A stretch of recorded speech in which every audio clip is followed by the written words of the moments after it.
Hi, this is Jess from the Jazz Project, and I just wanted to come on with a really simple way to use DSP in another way and change it up any way you like.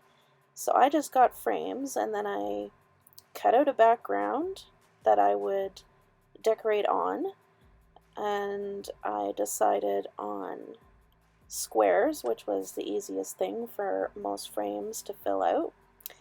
And then I stamped or cut out and cut out some decorations, and I've wanted to do some Halloween ones for a while, and I'm also gonna show some of the Christmas ones that I already have, and I'm gonna do an Easter one at the end of all this.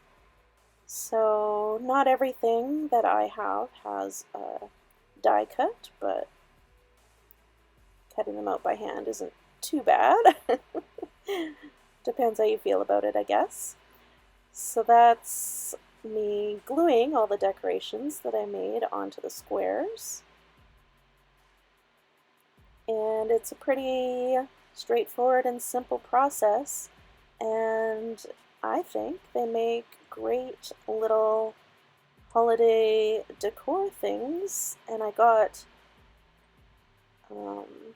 most of my frames, if not all of them, I think, at the dollar store, so it was not too expensive. And I found this piece that looked like it would be perfect for mounting a picture, which I didn't have.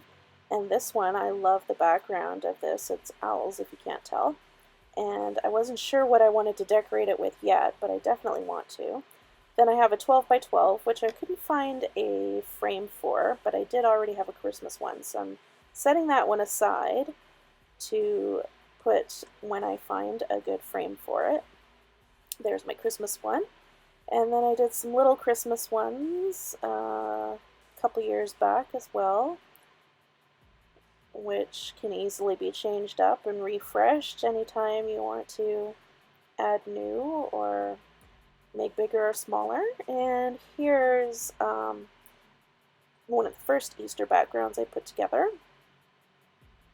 And I ended up with a couple more, and I wanted to just see what it looked like with some different sizes and shapes on there too. So I'll do one with the same way I started, and one with some different shapes to it, because, or sizes of squares anyways, and a banner.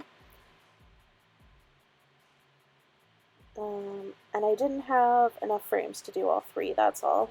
I go back to the dollar store if I'm going to do another one, but I got the stamps ready with my Easter stamps.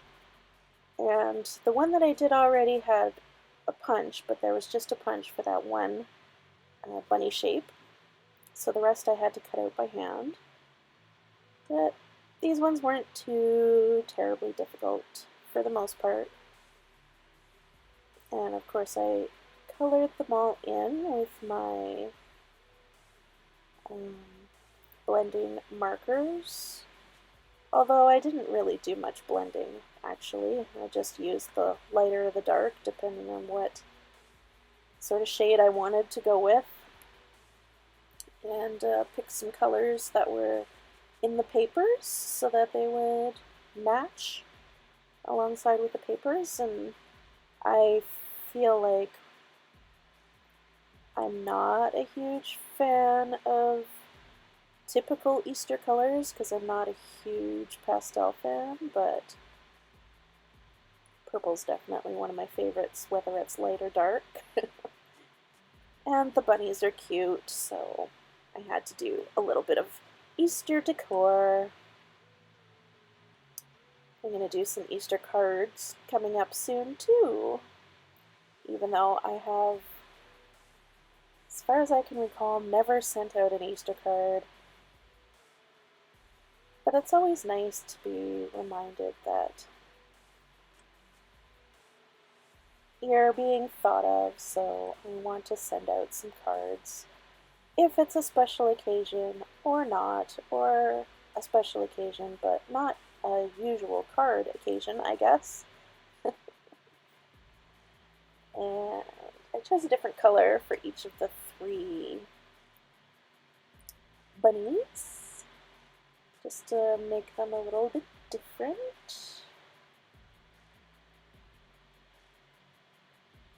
Didn't do anything fancy with the coloring, just sort of made a light, rough color in with it. Like I said, I didn't do any blending, and I don't want to press too hard on my brush pen, so it's just very, very light touch that I go with when I do fill in the bigger spaces with one color. That other guy looked like a chocolate bunny, didn't he? And this one's a more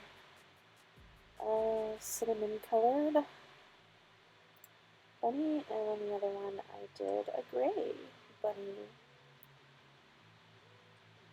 And all these stamps were from one stamp set. So here's what I decided to use for my final one, and glue those all on.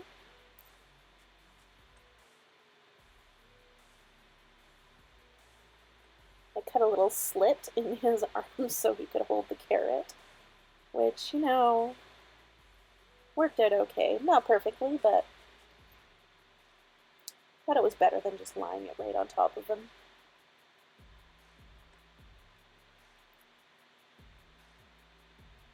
And I did end up liking using some different sizes of squares